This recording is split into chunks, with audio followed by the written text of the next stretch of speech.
Welcome to Never Dirty, Mostly Clean. What up? What up? Yo! What up? Welcome back. Episode 2. Episode 2. Episode 2. This is Never Dirty. Mostly Clean. And we are your hosts, Jason. And Nathan.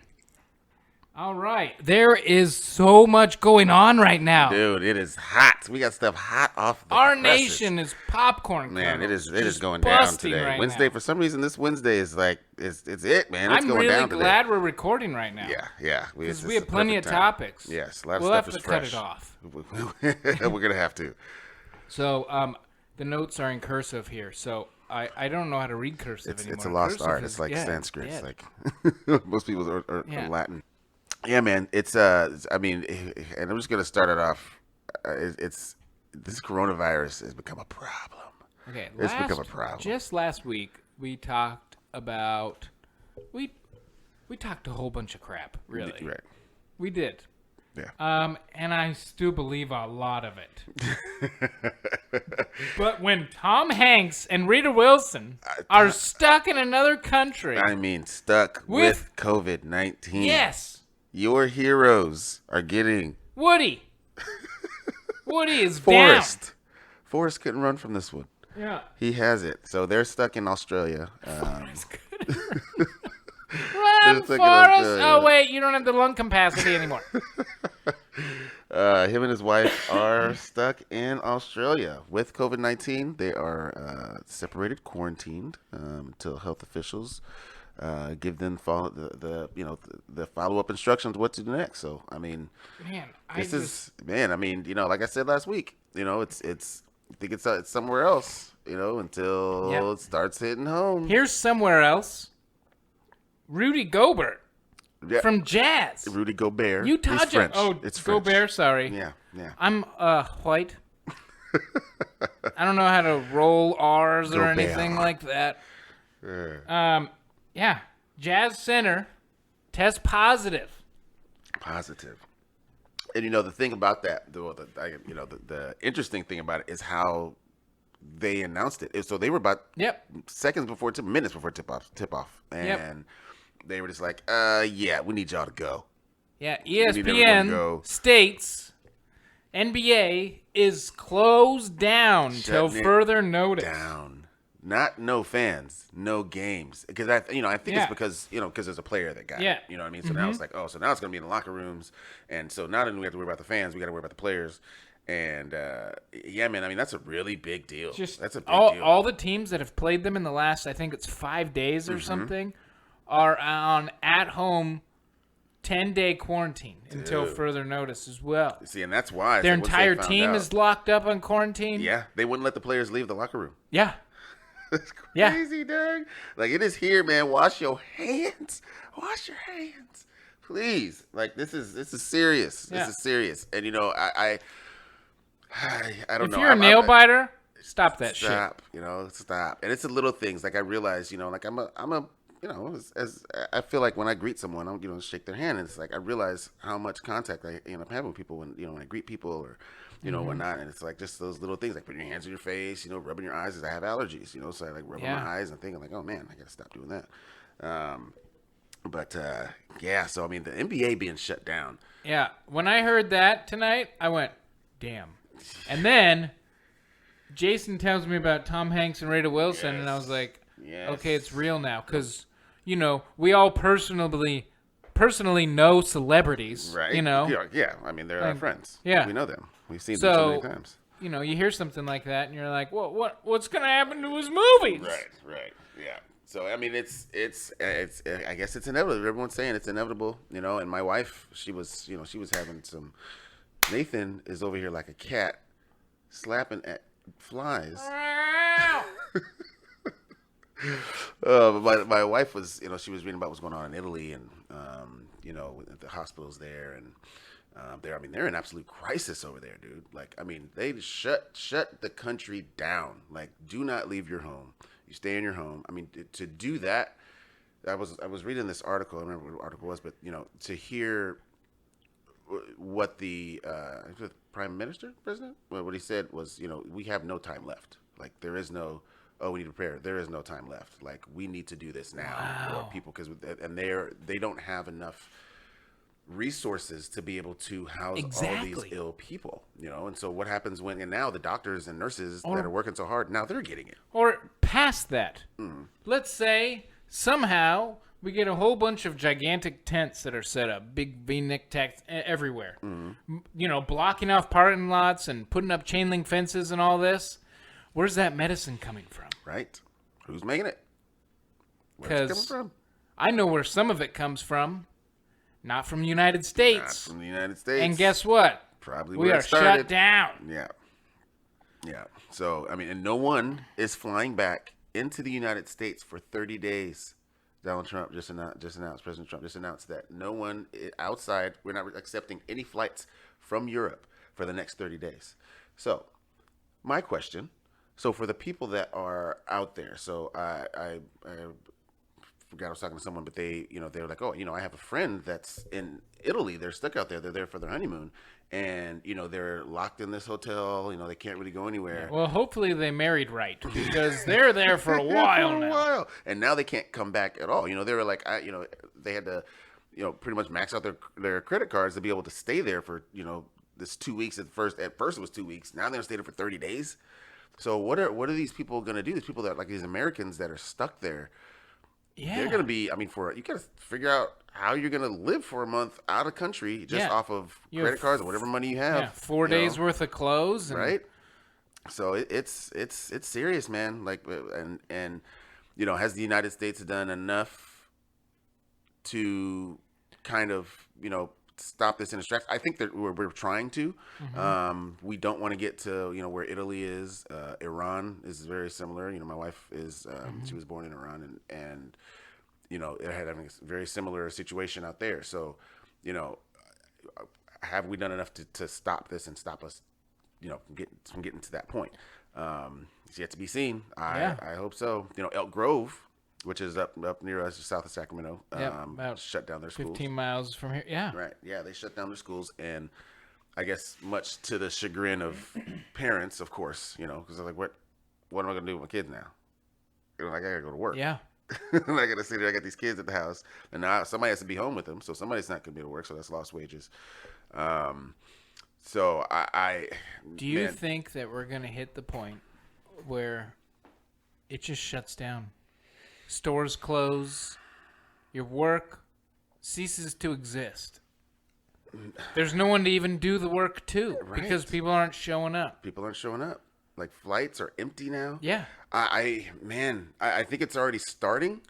I don't think the full on panic has set in, but when you start seeing these major companies, cities, school districts starting to shut down, like now, NBA shutting down, I feel really bad for the people and families and friends that this has affected. Mm-hmm. On the other hand, wait, I'm sorry.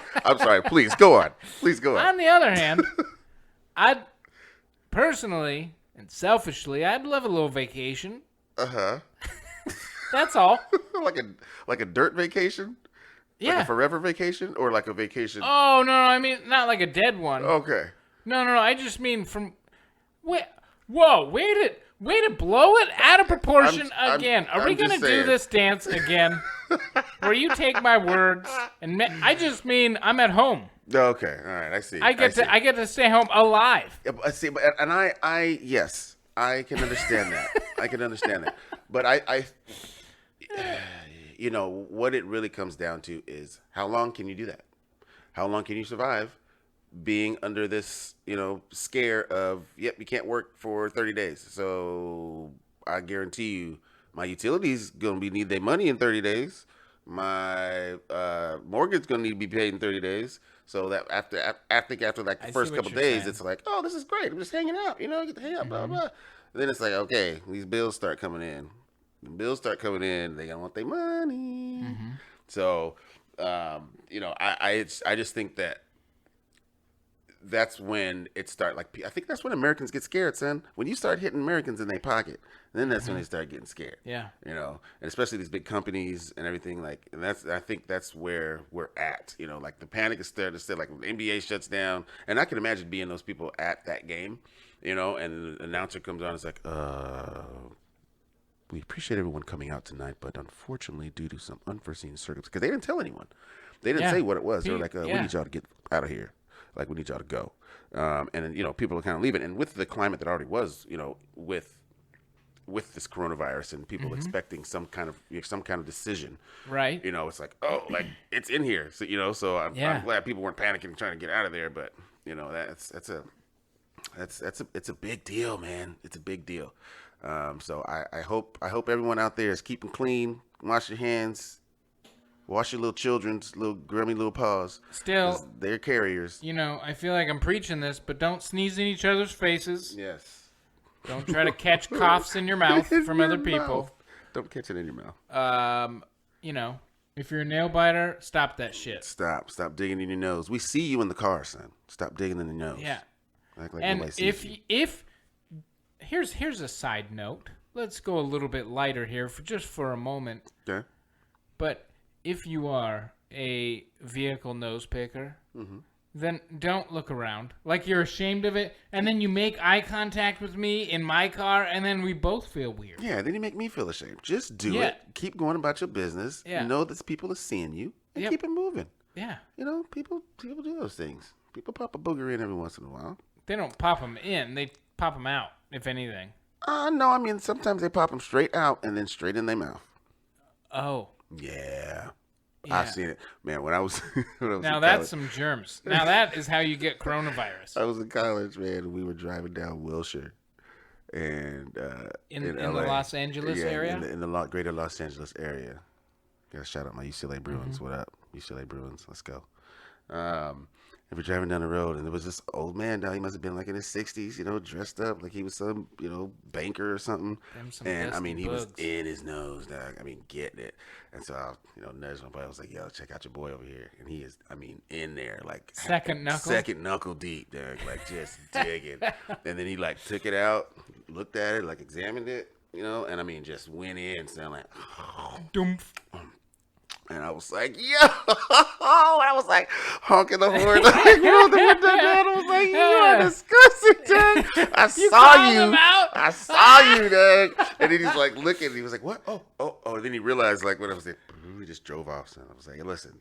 If you're going to dig, you got to be hungry. Or maybe you got some other. You just needed some salt right there. Just a season or a taste of salt. I don't know, man. But I had to give him the business for that. I couldn't let that go. I will buy $1 cheeseburger for somebody if they're that hungry. Like if you tell me like, hey, look it, I can't even control it. I'm a chronic nose picker and eater. Will you please get me a fillet of fish? I'd be like, hell yes, I will. But I don't think it's hunger. It's kind of like between boredom and habit forming. Or it could be like something like a disorder, like pica. You know what pica is? Pica's like a disorder. I don't know if I want to know. It's like a disorder where you just eat inanimate things. You know, like I've heard about these people eating toilet paper and weird shit. Yes, yeah, like toilet paper or like cigarette ash. Won't smoke, but likes to like eat ash. You know, like just weird things, strange things. And I apologize. I shouldn't say weird. Unique. Is that what word we're using now? Okay. 2020. It's unique. You know, I'll buy that. That's fine. So So I know a lot of guys and dads. Okay, this is my daddy dilemma for the week. Okay, this is my daddy dilemma. Is it about our kids? Because I'll tell you right now, my son is upset. They've canceled so much stuff for this potential coronavirus outbreak that like he's got a new dance coming up. And, you know, he's 12 years old. He's getting interested in girls and stuff, you know. He won't admit it. But I see it. I see it forming, you know. Yeah. He does, like, that rubbernecking stuff now. Uh-huh. Like, It's just like, whoa. Like, what you looking at, boy? That's a butt. That is a butt. Oh, man. So He's very upset. I mean, they're canceling track and all this stuff, and he's pissed about it. Yeah, I feel man. bad for him. Yeah, my son had a field trip today, and they didn't cancel it, but it was like Pioneer Day, My son's age. This is a funny story. Sidebar, funny story. My son, so my son he's 8 years old, and they had this. They go to this Pioneer. It's like a Pioneer museum up in Auburn, and they're supposed to dress up and bring a lunch that is like the Pioneer kids would have and wear what they would wear. So I got they went to this costume store. I got them some stuff. And I mean, dude looked dapper, dude. Like, it's little, like, I was like, little handsome boy. I was like, squeeze his cheeks. And he's like, stop. He's like, stop it. And so I was like, no, just let me take like one picture. He's like, no, like, would not let me take a picture. And I'm like, just one. He's like standing there, like making this, like, So I'm like, instead of a picture, I'm like, video. And I'm like, film it. And he's like, take the picture. And I'm like, I'm trying. Something's wrong. He's like, something's going on. He's like, you're taking a video, aren't you? I'm like, no, just stand there a little bit longer. Yeah. He was super heated. He was so mad he had to wear it, but he looked good, dog. He looked good. What did you pack him for lunch? Did you go as far as like no Ziplocs and stuff? Yeah. So we'll look at the interesting part about that. So in my house, my wife has pushed us towards being much more green, and so now we are using like wax paper, sex, for the. What about that? Yeah, like that. It's straight up wax. Right. Yeah. And so we use those for the kids' lunches. Like, put their sandwiches and stuff in. So that was easy. So we put them in there, and they said that they could have normal bread. So we just made them sandwiches, and he had some cheese, banana. They said they could bring a bottled root beer, because they had that back then, and like a granola bar, which.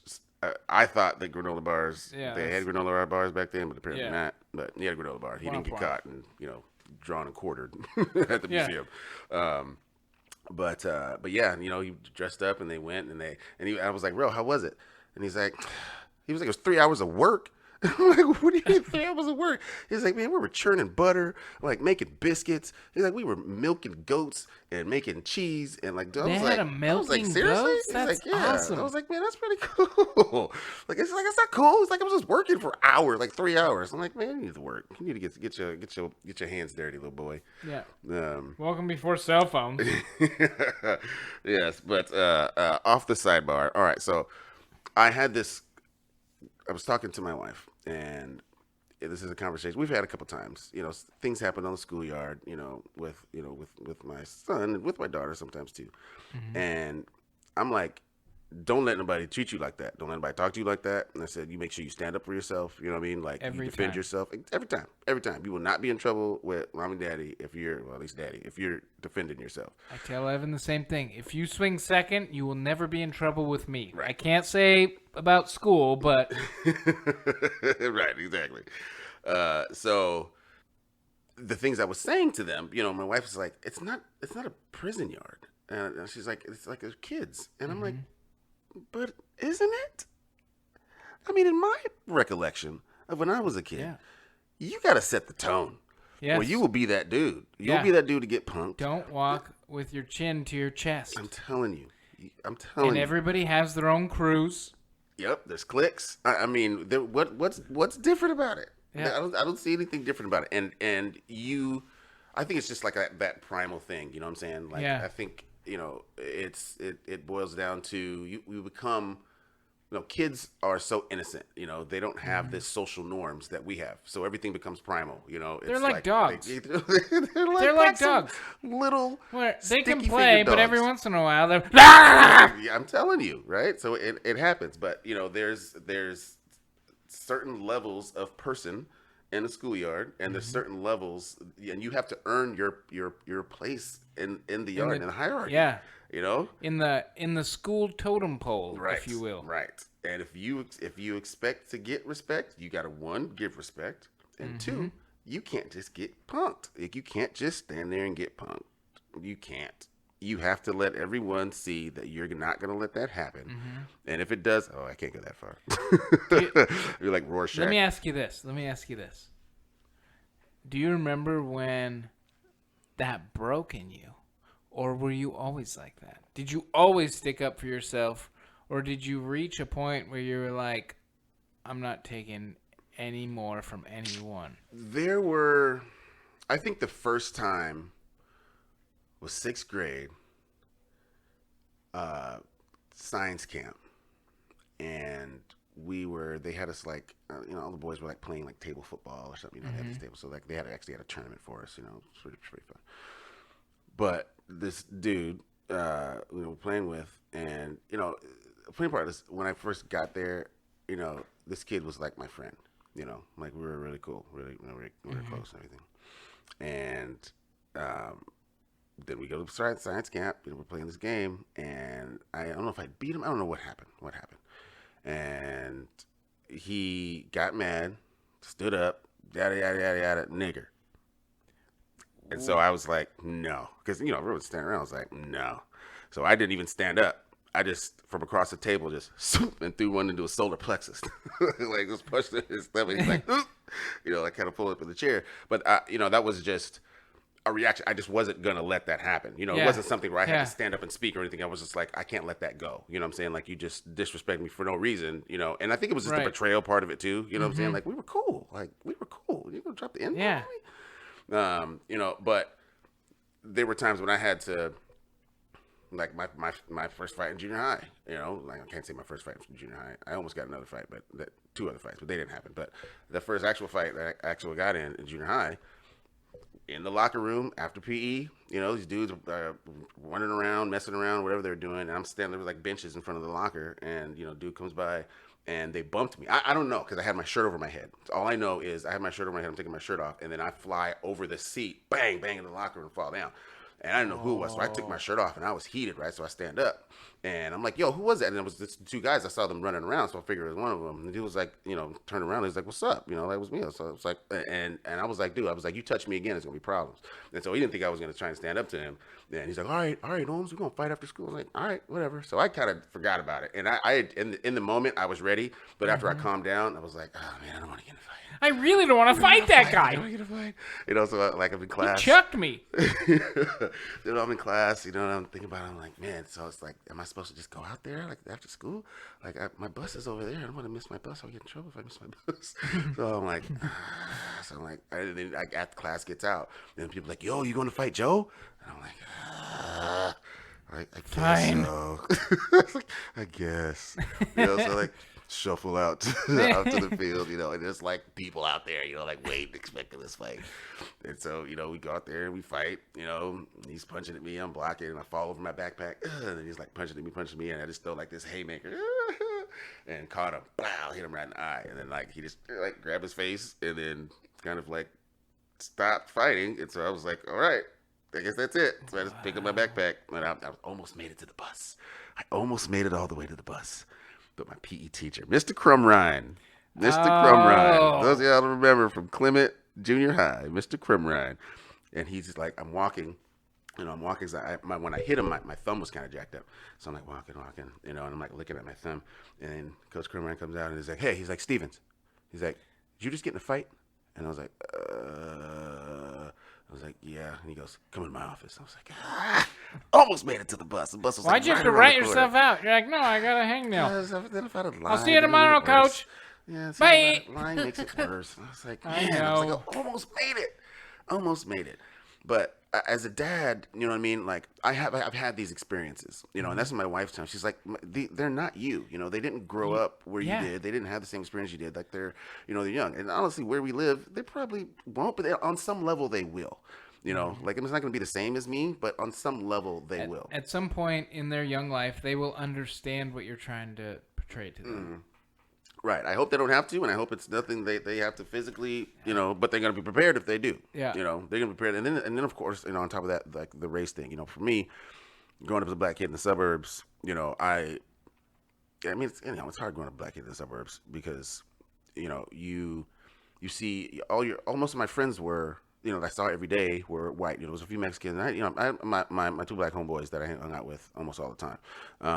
But most of the kids you're out at school, they're white kids. So it's a different kind of experience. And then, when you're like when I go see my family, as the dude that's grown up in the suburbs, I kind of sound like I kind of sound white, or you kind of talk white, and people probably most people, if they don't know me, and to listen to me talk, they probably think I'm a white dude. But you are in moments, small strides, if you will. You are very whitewash. See, the problem with that is that's the thing I hate. I hate the term whitewashed, or like what's the people say like, oh, you're like a white black guy. No, what is wrong with? I think the problem I have is you expect me to just talk like we are all supposed to talk the same. So all black people are supposed to talk the same. That's what you're telling me. When someone says that to me, like why? So you think we're all supposed to talk the same? Because I feel like we're a product of our environment. You know what I mean? So if I was raised in Sweden, I wouldn't talk like a dude from from Compton. I wouldn't talk like a dude from Atlanta. Talk like, what is that? Deutsch? Yeah, right. Yes. Is it Deutsch? Yeah, no, that's Deutsch is German. 9. Are you sure?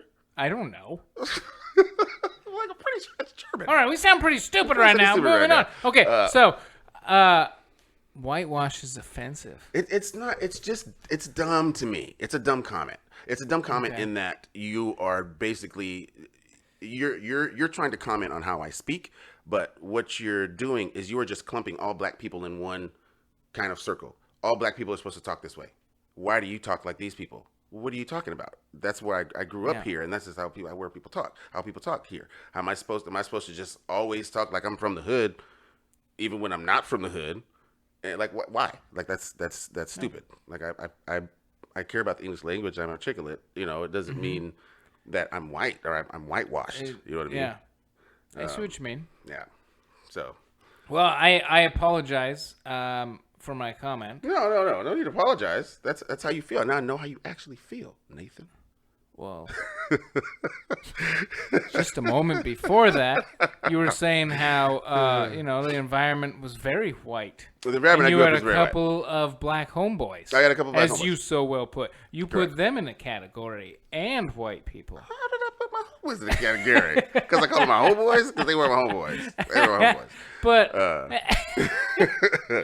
But I'm just trying to take an eye off me a little bit. That's all. It's all good. It's all good. But yeah, man. So I just wonder what how your experience kind of dictates what you teach your children. Because my wife didn't have anything close to the same kind of childhood I had.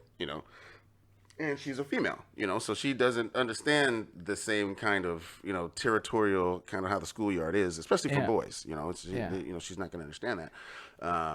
But I'm sorry. Go ahead. No, go ahead. At the same time, though, I think women have more difficult time because when they hit puberty and their body starts changing, they're so much more screwed up mentally and physically than boys to men are. Oh yeah. And we were so at way different times. The only thing boys have to deal with is their voice cracking and their friends laughing at them. Yeah. Or growing pains, dude. Yeah. I had these. I don't know if you did. Oh, I got the worst shin splints as a kid. Dude, my knees, man, they would get these like little knots in them, dude, and they would hurt so bad. 6th grade, I remember hitting it on a desk, man, and I thought my whole leg disintegrated. Dude, I would just be sitting there on the couch, and it would feel like the muscles in my shin were being pulled off the bone. Yes. Just that throbbing. Like, oh, man, that was horrible. That's all the stuff my son's going through right now. Like, his voice is cracking, and then I laugh at him. And I was like, do your friends laugh when your voice does that? And he's like, yeah. I was like, but check this out. You shouldn't get offended at it. Nah. Why? Because that means that you're becoming a man, and they are not. They are not. They're still going to be the ones able to squeal. You can be like, hey, fellas, I need y'all to chill. I was like, you're going to get first hair on ball. And he thought that was so funny. He's like, hey, Dad, let me get them keys, Dad. I gotta go. So I think the moral of the story is prepare your children. And try to reach out to them. Try to reach out to them. Relate. But, it's schoolyard isn't actually the prison yard, but it kind of is. Yeah, I don't think many children get shanked, but I mean, depends on what school you're going to. This is true. Eastside High people definitely got shanked. Oh yeah. You don't know that reference, do you? That's why you're looking at me. No. Fair East Side. Lean on Me? Morgan Freeman? Oh, Nathan. We'll come back to that later. Okay. We'll come back to that. I know Morgan Freeman. Know that dude. So on top of and this next, I don't know, being a dad, there's things that you teach your children to protect themselves. You want to protect your family. You want to protect your home. Right. And a scary thing, especially being a father of a daughter. Yeah. Is worrying about getting them being safe every day. And being able to protect themselves, but you worry about, like, especially having a little girl, like sex trafficking, man.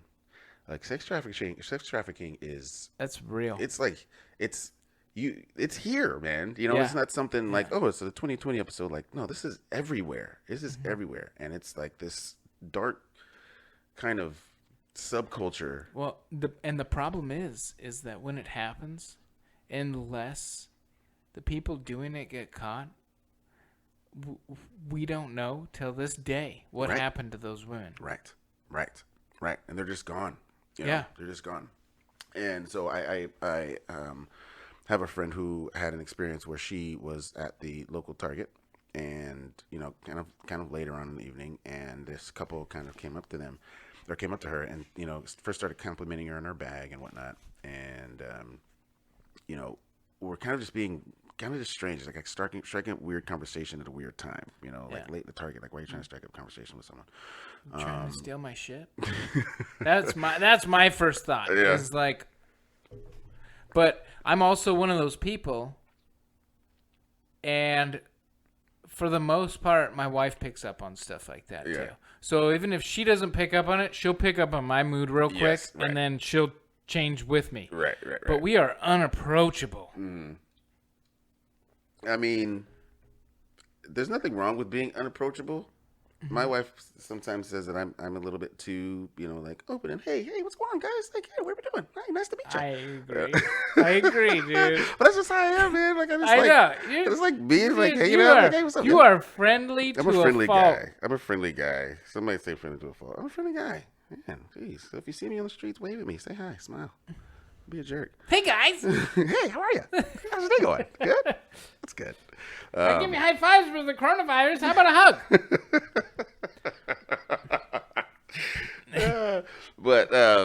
So you made me lose my train of thought. Okay, so your friend. Okay, so my in friend, front of Target. All right, sorry, so Target. All right, okay, so that incident happened. She got out of there, right? Yeah. Fast forward. Okay, this was just the other day. Like she said. the goofy outline, like though. Yahoo! Exactly.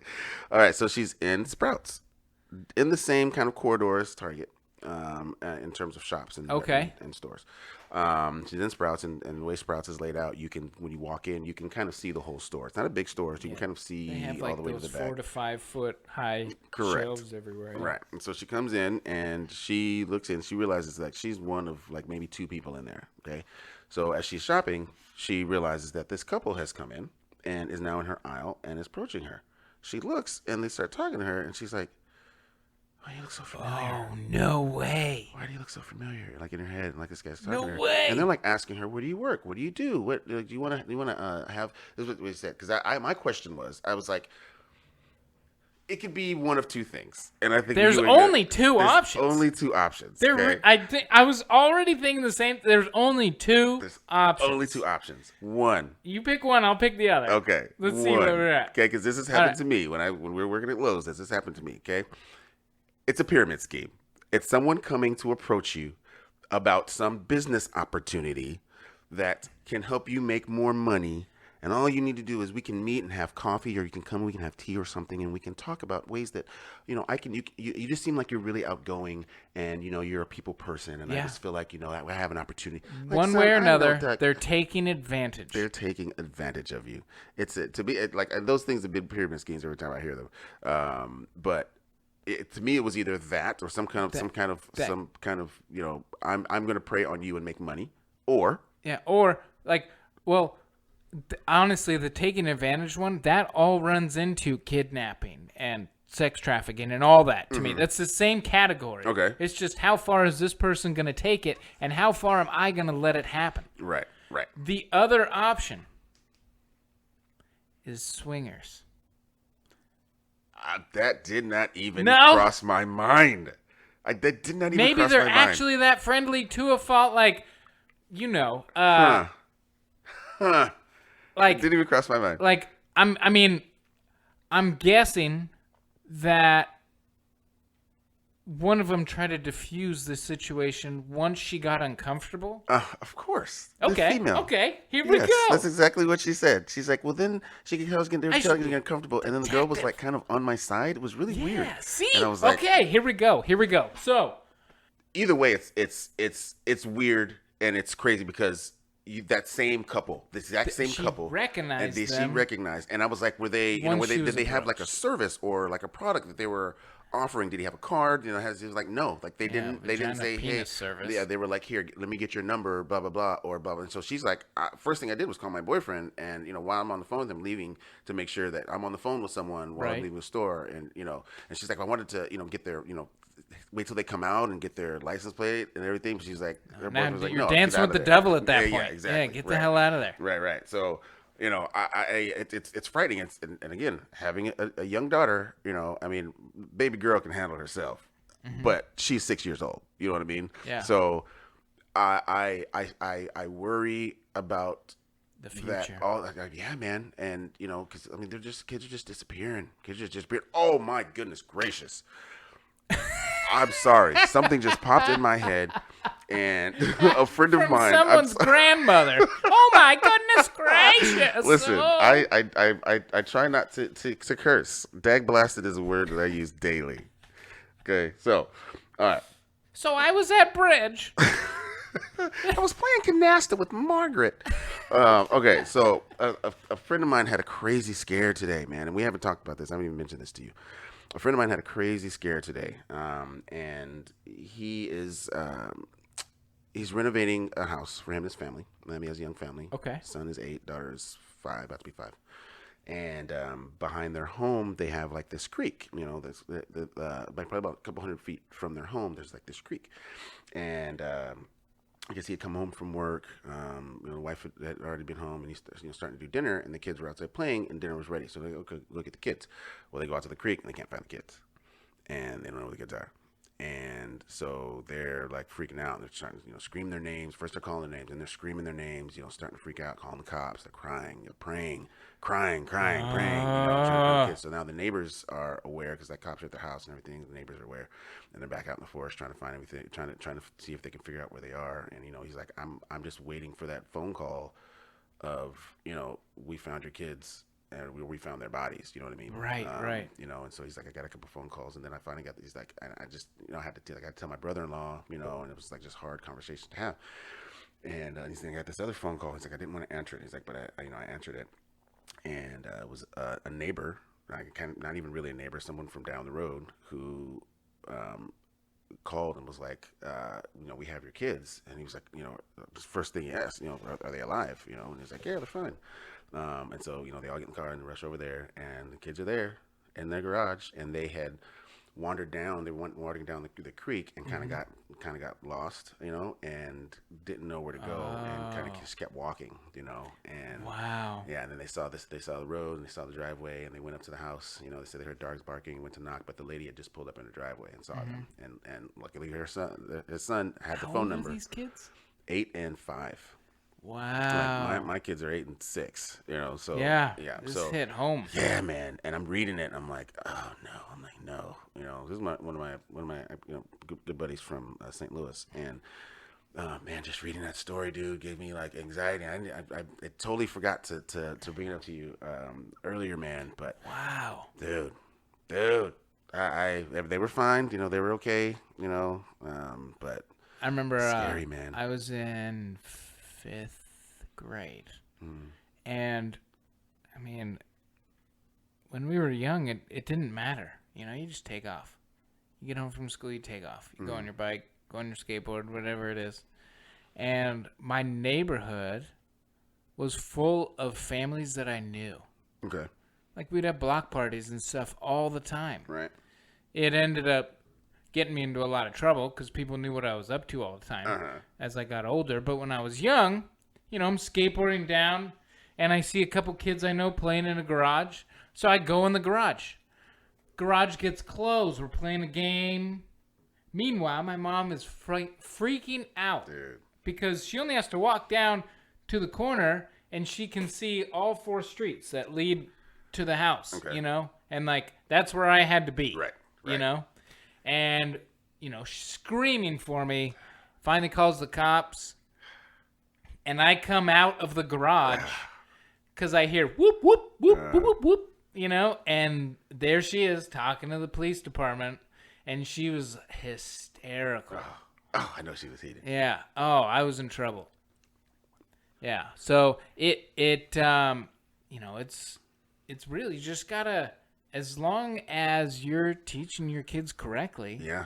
Then they'll be safe. You'll be on the up with them. Right. You know? Right. And I think it's, you know, you have to be. I try to give them freedom, you know, but I think the main thing is just like you have to explore every situation and possibility, you know, and make sure they understand how to react, what to do, you know. And I don't want to be that parent that just, no, you can't go outside. Like, no. Like, I don't want you. You know, I want to give them that freedom. You know, I want them to be able to go and have fun and be able to experience things I was able to experience as a kid.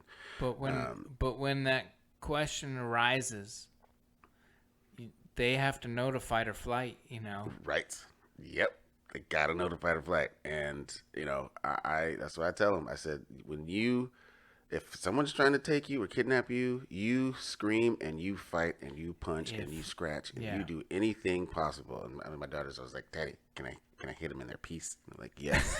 In their piece. You kick it, you punch it, you grab. I said, baby girl, you scratch their eyes out. You do anything you can, you know. And I saw this. Go ahead. No. Go ahead. You go ahead. All right. So if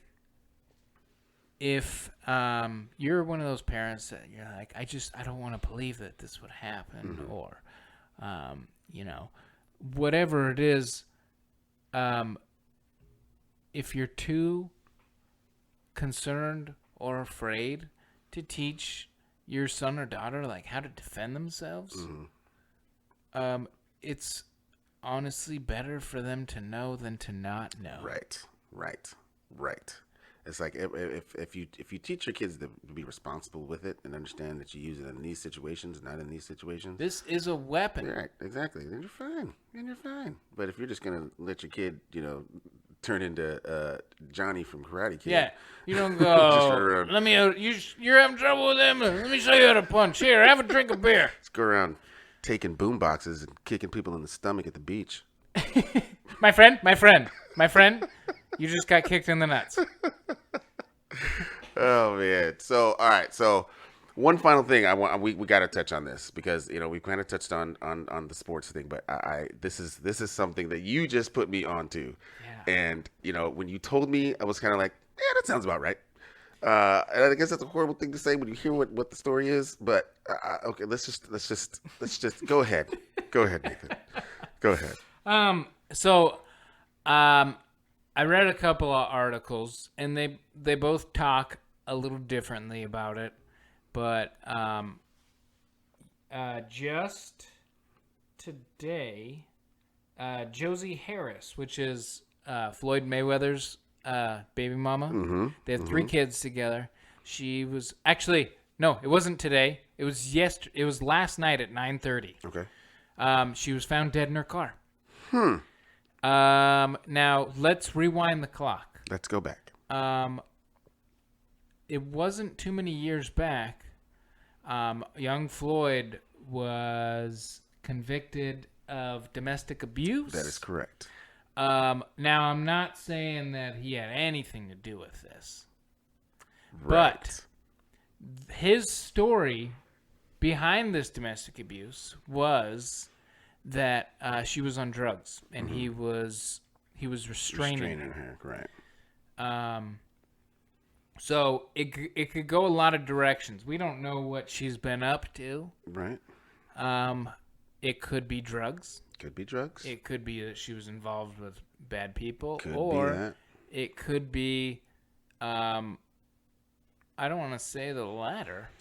I mean, we don't want to say foul play. We don't want to suspect foul play. Because they don't expect foul play at this point. Right. Which is, I mean, someone has lost their life, which is never good. But I mean,